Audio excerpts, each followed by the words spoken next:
ओम श्री सांब शिवाय नमः। ओम श्री गणेशाय नमः। ओम श्री शिव महापुराणाय नमः। अथ द्वितीयोध्याय। कल शिव महापुराण के प्रथम अध्याय में शिव महापुराण के महात्म का वर्णन सुना। आज शिव महापुराण के द्वितीय अध्याय में शिव पुराण के श्रवण से देवराज को शिवलोक की कैसे प्राप्त हुई इसका वर्णन करते हैं।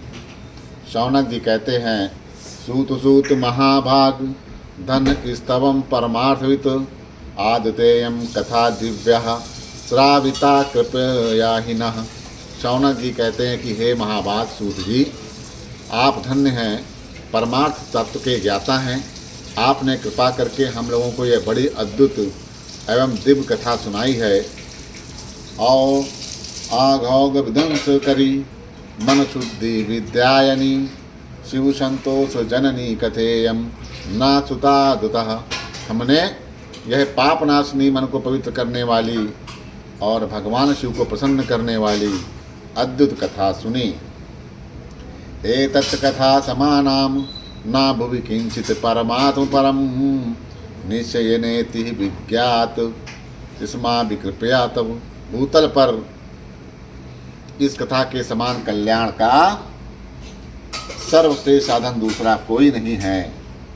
यह बात हमने आज आपकी कृपा से निश्चय पूर्वक समझ ली है।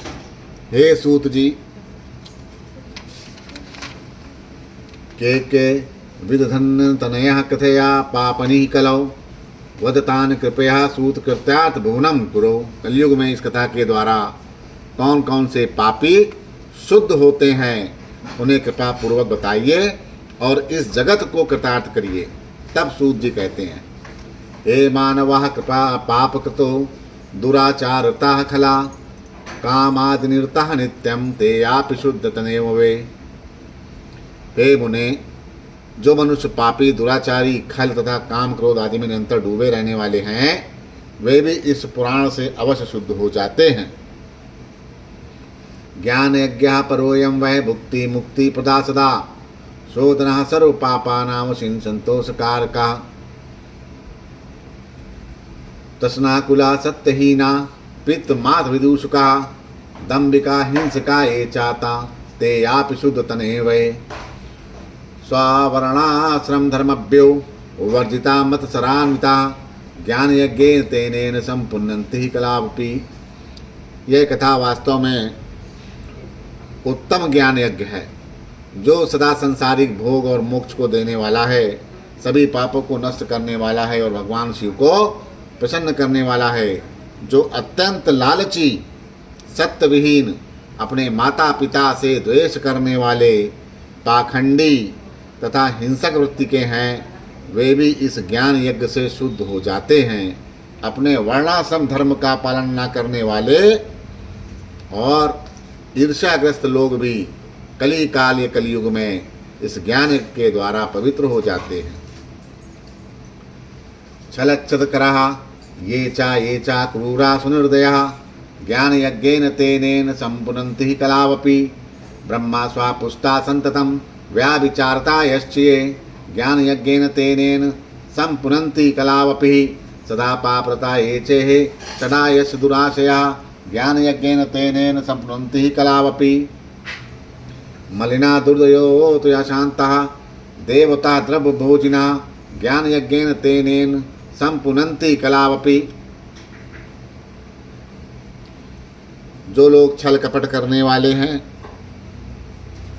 क्रूर स्वभाव वाले हैं, अत्यंत निर्दयी हैं, कलयुग में वे भी इस ज्ञान यज्ञ से शुद्ध हो जाते हैं। ब्राह्मण के धन से पलने वाले निरंतर व्याभिचार परायण जो लोग वे भी इस ज्ञान यज्ञ से इस कलयुग में पवित्र हो जाते हैं। जो मनुष्य सदा पाप कर्मों में लिप्त रहते हैं, शठ हैं और अत्यंत दूषित विचार वाले हैं वे भी कलयुग में भी इस ज्ञान यज्ञ से निर्मल हो जाते हैं। दुष्चरित्र दुर्बुद्धि उद्वग्न चित्त वाले और देवताओं के द्रव्य का उपभोग करने वाले पापी जन भी कलयुग में इस ज्ञान यज्ञ से पवित्र हो जाते हैं। पुराण से आयस्य पुण्यम सन महापातक नाशनम मुक्ति मुक्ति पदम चैव शिव संतोष हेतुकम। इस पुराण के श्रवण का पुण्य बड़े बड़े पापों को नष्ट करता है, संसारिक भोग तथा मोक्ष प्रदान करता है और भगवान शंकर को प्रसन्न करता है।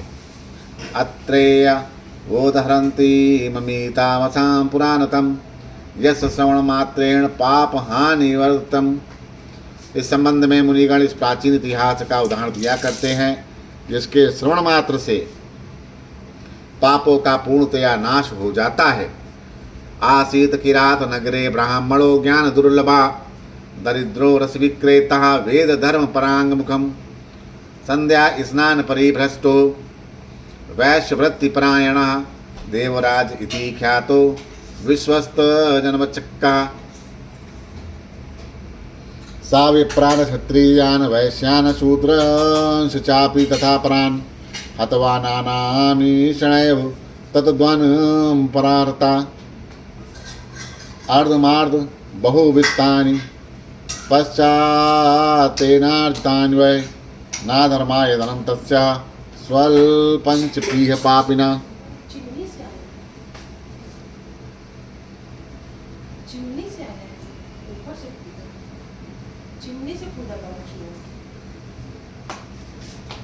पहले की बात है, किरात नगर में एक ब्राह्मण रहता है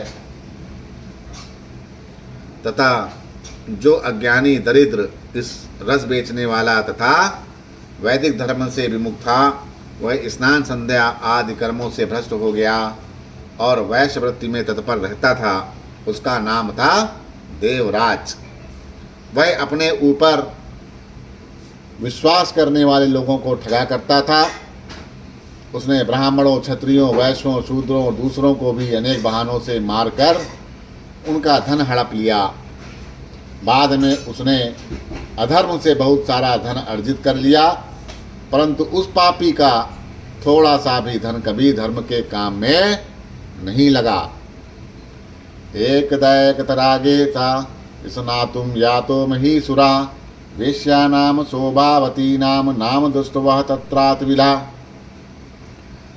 स्वावसं धनिनं विप्रं ज्ञात्वा हस्तात् सुंदरी वार्तालोपेन तच्चितं प्रीतिमत् समाजता। स्त्रियं कुर्तु सातां मेने पतिम कुर्तु चासाहा तथा एवं कामवशो भूत्वा बहुकालं विजतु। एक दिन वह ब्राह्मण एक तालाब पर नहाने गया। वहाँ शोभावती नाम की एक वैश्या को देखकर वह अत्यंत मोहित हो गया। वह सुंदरी भी उस धनी ब्राह्मण को अपने वशीभूत हुआ जानकर प्रसन्न हुई। आपस में वार्तालाप से उनमें प्रीति उत्पन्न हो गई। उस ब्राह्मण ने उस वैश्या को पत्नी बनाना तथा उस वैश्या ने उसे पति बनाना स्वीकार कर लिया।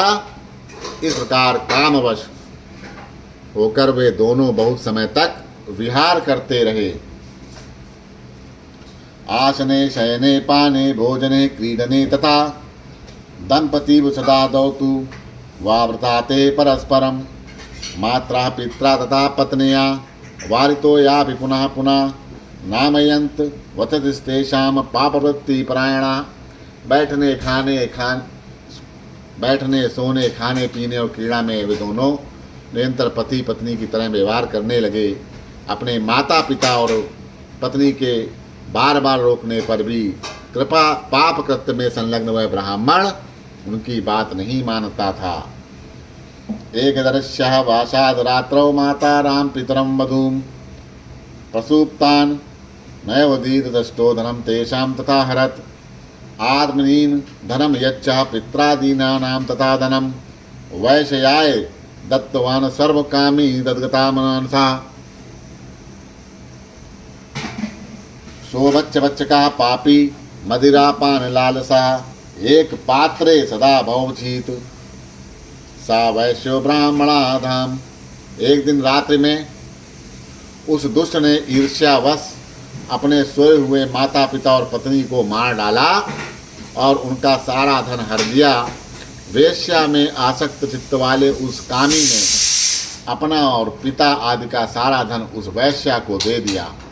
वह पापी अभक्ष भक्षण तथा मदपान करने लगा और वह नीच ब्राह्मण उस वैश्या के साथ एक ही पात्र में सदा जूठा भोजन करने लगा। कदाचि दैवयोगेन प्रतिष्ठानुपांगता शिवालयानां ददर्शासो तत्र साधु जनाव्रतम। एक दिन घूमता फिरता वह दैव योग से प्रतिष्ठानुपुर झूसी प्रयाग में जा पहुंचा। दैव योग से प्रतिष्ठानपुर यानी झूसी और प्रयाग में इलाहाबाद में जा पहुंचा। वहाँ उसने एक शिवालय देखा जहाँ बहुत से साधु महात्मा एकत्र हुए थे। स्थित्वा तत्र चा विप्रासो ज्वारेयात् प्रपीडिता सुश्राव संततम शैवीनाम कथा नाम विप्रमुखो गताम। देवराज उस शिवालय में ठहर गया और वहाँ उस ब्राह्मण को ज्वर आ गया। उस ज्वर से उसको बड़ी पीड़ा होने लगी। वहाँ एक ब्राह्मण देवता शिव पुराण की कथा सुन रहे थे। ज्वर में पड़ा हुआ देवराज ब्राह्मण के मुखरबिंद से निकली हुई उस शिव कथा को निरंतर सुनता रहा। देवराजश्च मासन्ते ज्वरेण पीडितो मृता बद्धोऽयं भटे पाशैर्निहतोऽयं पुरं बलात्। 1 महीने के बाद वह जर से अत्यंत पीड़ित होकर चल बसा। यमराज के दूत आए और उसे पाशों से बांधकर बलपूर्वक यमपुरी ले गए। तवक्षिणा गणः शुभ्रा स्त्री शूला सीतापाणाया भस्मभासित सर्वांगा रुद्रा छाति विग्रह शिवलोका समागत्य क्रुद्धा यमपुरीनां ययौ ताडित्वा तु तदा धूतां सृजत्वा पुनः पुनः देवराज समामोच्या विमाने परवादते। उपवेशस यदा दूता कैलासानां गन्तुमुत्सुका तदा यमपुरी मध्ये महाकोलाहलो भवात्। इतने में ही शिवलोक से भगवान शिव के पार्षद गण आ गए। उनके गौर अंग कर्पूर के समान उज्ज्वल थे, हाथ त्रिशूल से शोभित हो रहे थे, उनके संपूर्ण अंग भस्म से उदासित थे और रुद्राक्ष की मालाएं उनके शरीर की शोभा बढ़ा रही थी। वे सब के सब क्रोध करते हुए यमपुरी में गए। यमराज के दूतों को मार पीट कर बारंबार धमकाकर उन्होंने देवराज को उनके चंगुल से छुड़ा लिया और अत्यंत अद्भुत विमान पर बैठाकर जब वे शिवदूत कैलाश जाने को उद्यत हुए उस समय यमपुरी में बड़ा भारी कोलाहल मच गया।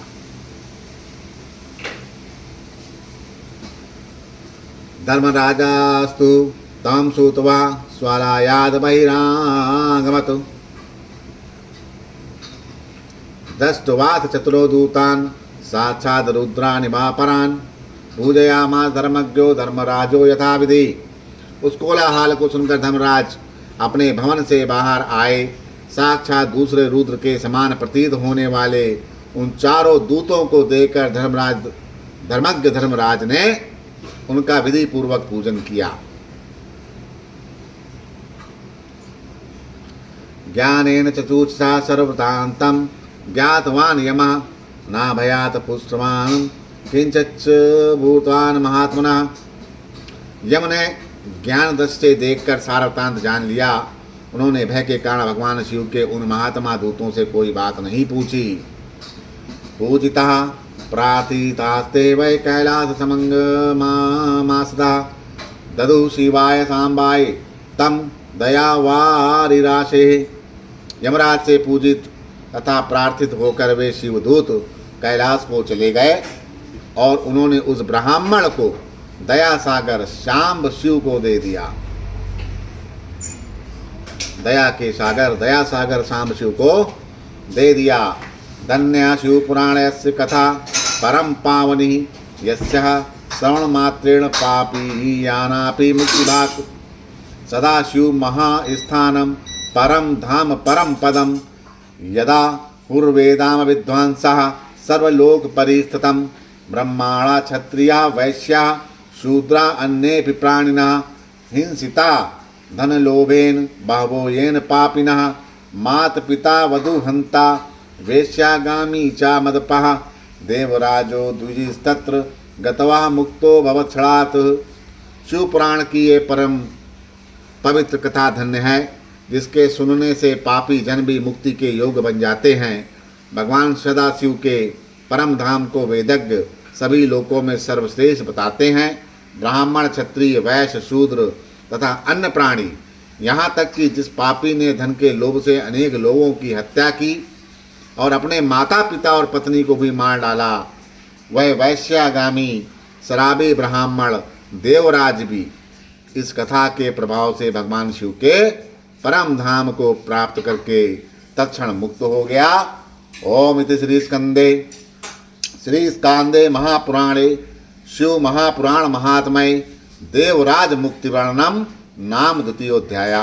इस प्रकार श्री स्कंद महापुराण के अंतर्गत शिव महापुराण के महात्म में देवराज मुक्ति वर्णन नामक दूसरा अध्याय पूर्ण हुआ। बोलो श्री शंकर भगवान की जय। ओम हर महादेवाय नमो नमः।